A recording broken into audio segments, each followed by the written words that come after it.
Jumpa lagi Bapak Ibu bersama saya. Bagaimana kabar Anda hari ini? Mudah-mudahan saya doakan dalam keadaan sehat walafiat. Amin ya rabbal alamin.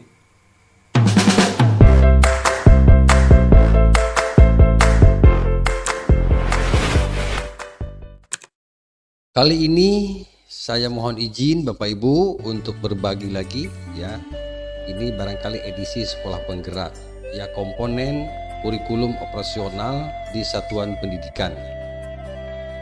Kita singkat ya, KOSP ya. Jadi kurikulum operasional itu adalah kurikulum implementatif ya, penjabaran nanti dari kurikulum inti ya. Jadi lebih operasional ya dalam pelaksanaannya. Jadi saya jabarkan kali ini nanti ingin berbagi komponen-komponen apa saja yang ada yang menjadi syarat ya di dalam penyusunan kurikulum operasional di satuan pendidikan. Kita pahami dulu apa itu komponen ya, yaitu beberapa bagian yang dianggap penting dalam mendukung operasinya suatu alat pendidikan yang satu dengan lainnya saling berkaitan. Jadi kurikulum sebagai alat ya untuk mencapai tujuan pendidikan tentu memiliki komponen-komponen pokok yang saling berkaitan, kemudian berinteraksi dalam rangka mendukung tercapainya tujuan. Nah, apa saja itu? Yang pertama ya, komponen kurikulum operasional itu adalah yang pertama karakteristik satuan pendidikan. Jadi apa itu karakteristik satuan pendidikan? Nanti dijabarkan kaitannya dengan analisis konteks, rumusan karakter sekolah seperti apa, kemudian menggambarkan keunikan sekolah ya, baik itu dalam hal peserta didik, sosial, budaya, guru dan tenaga pendidikan, semua diuraikan di dalam komponen nomor 1 ini. Karakteristik satuan pendidikan Bapak Ibu seperti apa? Nah, ini rambu-rambunya. Kemudian yang kedua ya, ini visi, misi dan tujuan ya, jabarkan juga visinya apa, kemudian misinya apa, tujuannya apa. Visi itu kan menggambarkan bagaimana peserta didik menjadi subjek ya dalam tujuan jangka panjang, kemudian nilai-nilai yang dituju, kemudian nilai-nilai yang mendasari penyelenggaraan pembelajaran agar peserta didik dapat mencapai profil belajar Pancasila. Nah, kemudian turunan dari visi ada misi. Jadi misi ini untuk menjawab bagaimana sekolah mencapai visi. Ya, berarti ini lebih operasional ya, bahasa yang digunakan di dalam menyusun misi. Nilai-nilai yang penting untuk dipegang selama menjalankan misi. Jadi Bapak Ibu, visi itu lebih padat, singkat ya, dan terukur. Nah, sehingga semua orang bisa membaca, bisa memaknai ya, bisa memahami apa visi misi sekolah kita. Untuk itu bahasanya lebih operasional, lebih mengena begitu ya, tidak ngambang.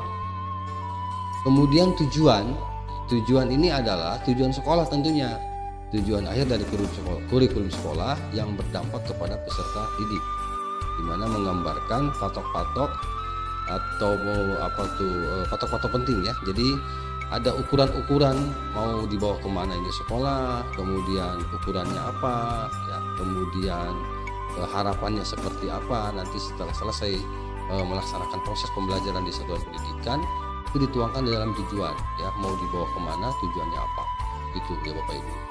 Jadi strategi sekolah untuk mencapai tujuan pendidikan penting ya.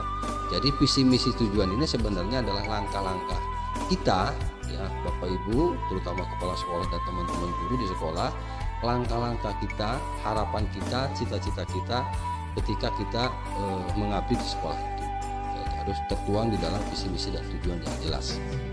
Kemudian yang ketiga adalah pengorganisasian pembelajaran. Jadi cara sekolah mengatur muatan kurikulum dalam satu rentang waktu dan beban belajar, cara sekolah mengelola pembelajarannya untuk mendukung pencapaian pembelajaran dan profil belajar Pancasila ya. Misalnya ya, di proses pembelajarannya itu ada disusun berdasarkan mingguan, kemudian sistem blok atau cara pengorganisasian lainnya. Misalnya di sini ada intrakurikuler, yaitu berisi muatan pelajaran dan muatan tambahan lainnya jika ada blok misalnya. Kemudian proyek penguatan pelajar Pancasila, itu menjelaskan pengelolaan proyek yang mengacu pada profil belajar Pancasila pada tahun ajaran tersebut. kemudian ekstrakurikuler. Jadi 3 hal ini penting Bapak Ibu ketika kita akan mengorganisasikan pembelajaran di dalam kurikulum operasional sekolah. Yang ketiga, yang keempat adalah rencana pembelajaran.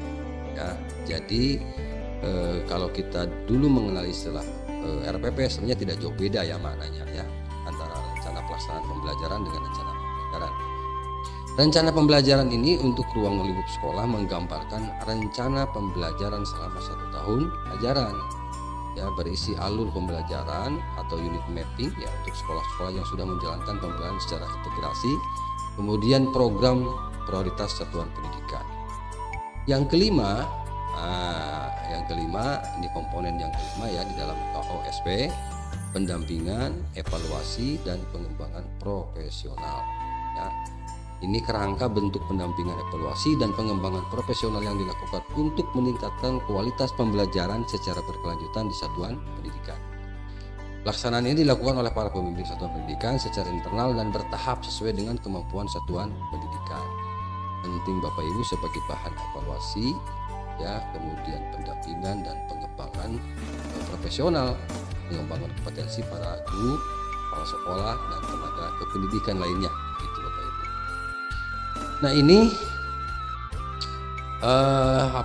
yang kelima ya, masih lanjut. Ini yang kelima di contoh-contoh RPP pembelajaran ruang lingkup sekolah seperti apa, menggambarkan rencana pembelajaran per tujuan pelajaran atau per tema untuk sekolah-sekolah yang sudah menjalankan pembelajaran seintegrasi. Kemudian contoh penguatan profil belajar Pancasila ya.